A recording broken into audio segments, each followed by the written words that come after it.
This is the 7th grade uh, basket clay bowl fusion tutorial for adding the basket parts, so the reeds, which you will need to add to finish up your project. So once you have made your clay bowl and you have fired it and then glazed it, whatever color that you would like it, make sure again that you have an odd number of holes. So I have a total of 7 here. If you don't have an odd number, it's not going to work out for the weaving part. So once the reeds have been soaking in water for about 10 minutes, that way they are more likely to bend without breaking. What you're going to want is, so I'm going to want 7 reeds total because I have 7 holes. You do not want your reeds shorter than 12 inches. So, and then you times that by 2 because we're going to end up folding it over. So a total of 6 inches can be the shortest. You can certainly go taller than that, but overall length would be 12. And then you would end up halving that to create the 6 total height. Okay, so you're going to need as many holes, as many reeds as you have holes. So I'm going to go through here, kind of pick them out. If you have really long reed here, like this one, make sure you start at the end, measure so the rest of them are the same length, cut it off, measure again. Any extra little pieces that are left can go back in the water unless they're really tiny.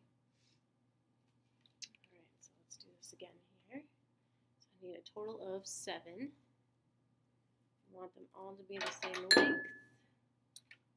So I'm measuring them all out.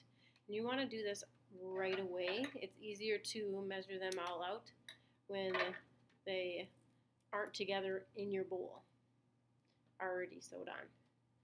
1, 2, 3, 4, 5, 6. I need one more. Okay. So I got 7 here. And you will need also a clothespin and some string. So what you're going to do is you're going to take one of your reeds, you're going to put it through your hole, line them up at the top to be the same height, and then you are going to pinch it really tight down towards the clay part of your bowl and put your paper clip there to hold it together. Your goal is to get it as tight as you possibly can so your reeds aren't falling all over the place. Okay, so I'm going to grab my string and I am going to wrap it around underneath, tie a knot, and it's going to be a really tight knot, as tight as you can. We're going to double knot it, if not triple knot it.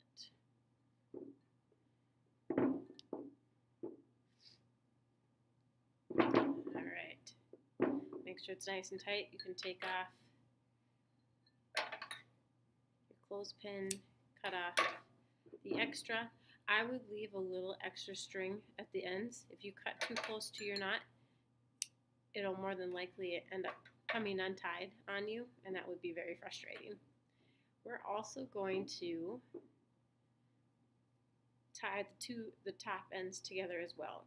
Keeps it nice and easy when we start weaving instead of having a bunch of reeds all over the place. We're going to double knot that as well. Okay, so you're going to do that all the way around your bowl.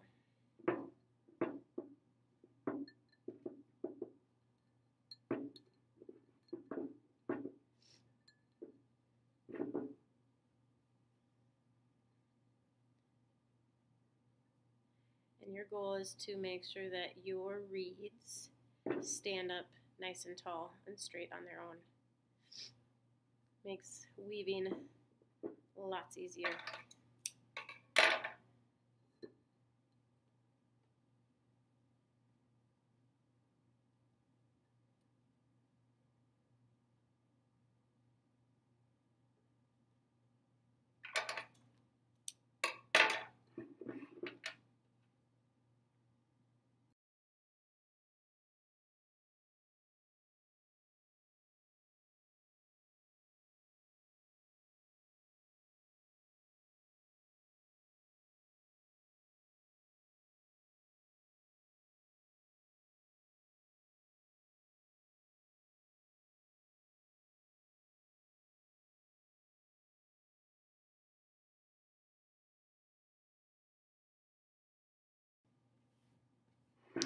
All right, once you have all your reeds on and you tie it at the bottom and the top,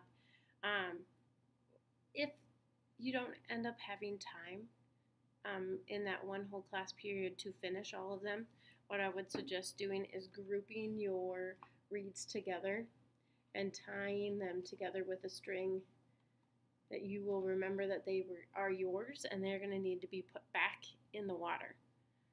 If you leave them out and come back the next day, they're going to be dry and you won't be able to bend them again. So once we have them all done, what you're going to do is grab another color, or you can use the same color, and you're going to find the end. You're going to tie that end to one of your sets of reeds here at the bottom.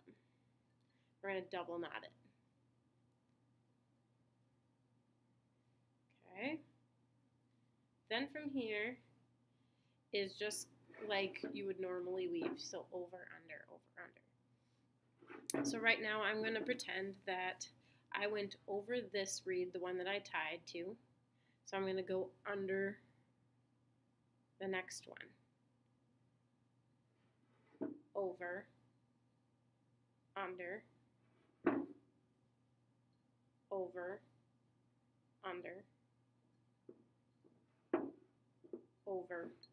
And when I come back to the start, I should be doing just the opposite. Now I'm going to go under that one and over this next one. So you're just going to keep going. And when you get back to the start, it should just continue, end up doing the opposite of how you started. You don't want to pull too hard, especially when you get towards the top, because what will end up happening is you might end up TPing the top, and you don't want to do that. You want to keep it out and straight up and down. So keep going over, under, over, under. So what will end up happening is kind of create almost like a star in the middle. If you run out of string, so I'm running out of string here, you can take another piece and tie them together and continue. You're going to need to fill your basket reeds up pretty high. So I'm going under, over, under, over. And I'm going to just keep going with that pattern and filling up and making my basket.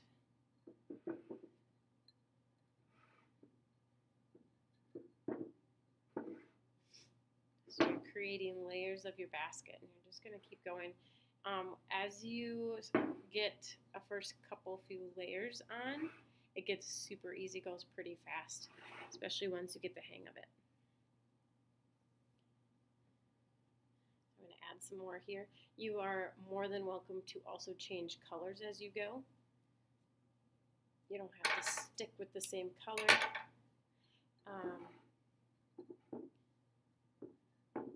I also have beads, if you would like to add beads as you go, just to give it a little splash of color, or just to add something a little bit different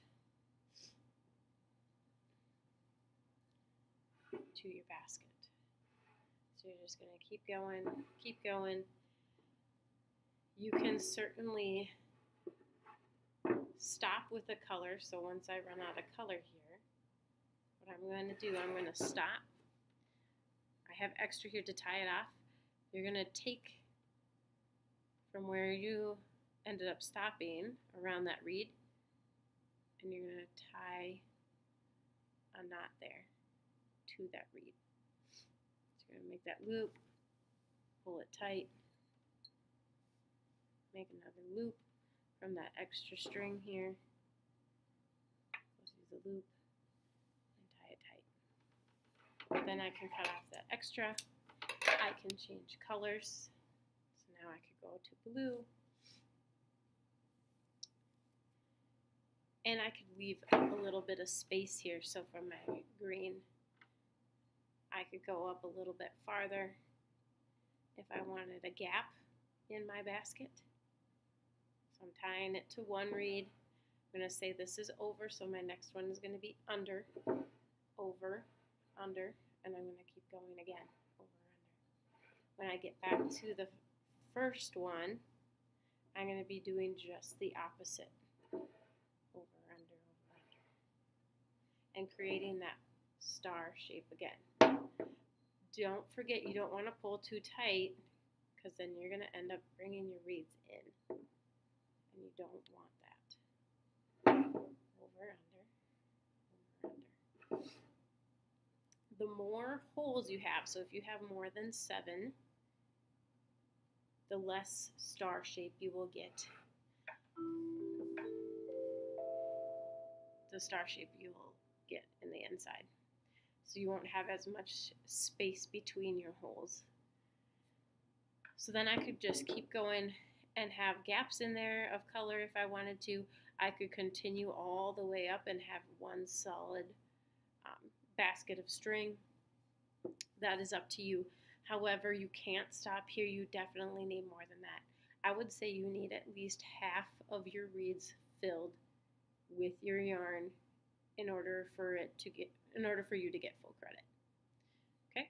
So, and then when you are finished, what you can do is go back if you need to.